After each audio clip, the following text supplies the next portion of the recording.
All right, so Aubrey, can you just tell me a little bit about what it was like working with Maggie and the importance of having a female comedy director, maybe what was unique about her comic voice? Maggie Carey, our director, and I have known each other for a long time. We met years and years ago at the Upright Citizens Brigade Theater, so we were friends way back, and I did a web series with her that was really funny.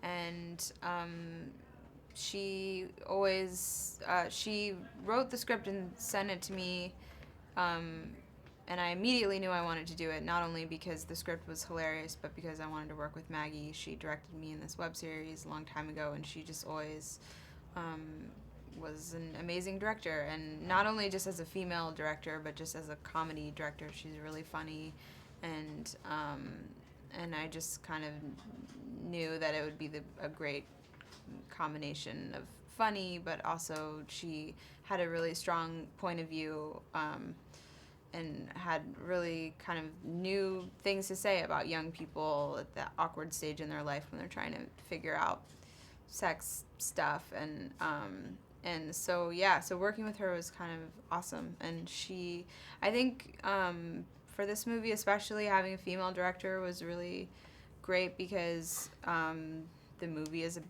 loosely based on her life, and it's about girls and the female perspective, so it's nice to have it actually be a female director. And there was a lot of awkward things that I had to do in the movie, and it was just a bonus that I had a woman kind of being sensitive to that, and making me feel like, safe and supported while humping pillows. But she's great, as a woman and as a citizen of the universe. Maggie, so this must have been a bit of a passion project for you, considering how long you've been trying to get this movie made, small budget, the time constraint for shooting. Why was it so important for you to tell this story?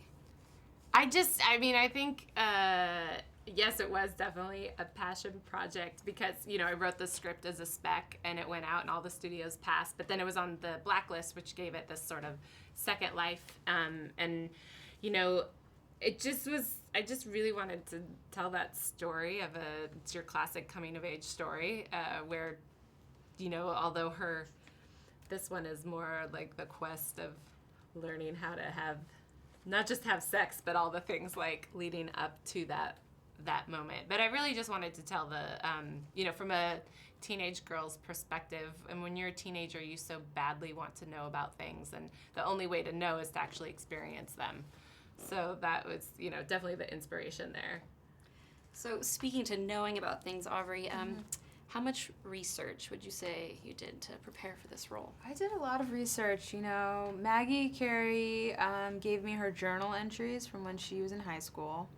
That was key. I had a really nice pink diary with my deepest, darkest secrets, with a terrible lock on the diary. The mechanism. Made of cardboard. Yeah. The lock wasn't very safe.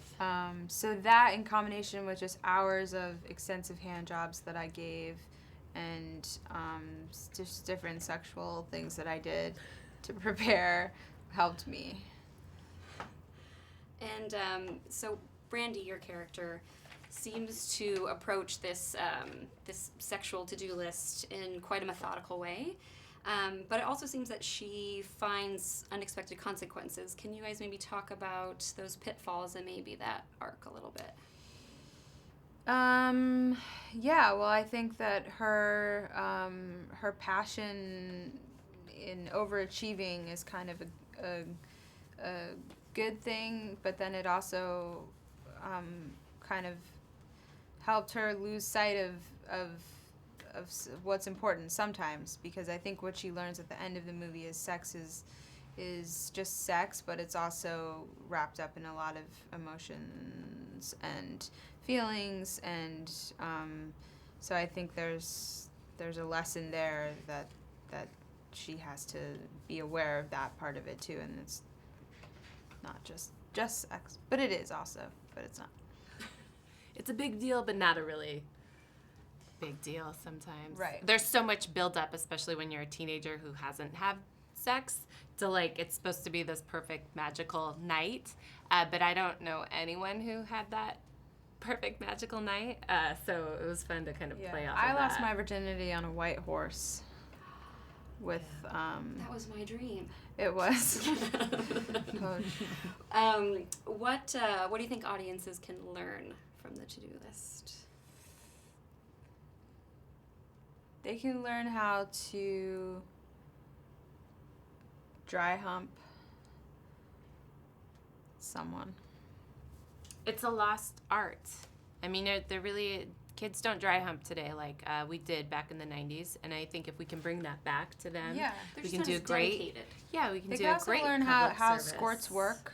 There's a great scene that's very revealing about someone trying to finger blast my character through her squirts, and squirts are complicated. So They are. the audience. Yeah, can- which is really a metaphor for life itself. yeah. Life is like squirts. There's many layers to squirts and to life, and if to get to the goodies, you gotta zip it down and button it around. Okay. And what? One last question. Why must people go see the to-do list? I mean, do you even have to ask why? Because it's the best movie that has ever been made. I think you have to see it for the squirts. I know we've been And talking a lot the about squirts. squirts, but the squirts are pretty incredible. And the cast is amazing. The cast is like the dream cast. Let's just It's a say dream that. cast. Yeah, it's a comedy all-star. If this team played basketball, they would win a trophy. And I would be Chris Bosch, and Alia would be Carmelo. I don't know basketball players. I only know Michael Jordan. Okay. Bill Hader would be Dwayne Wade. Who would be LeBron, though? Maybe Christopher Mintz-Plasse. Or Connie. Or Connie. No, you're right. Connie would be Connie, LeBron right. James. Yeah.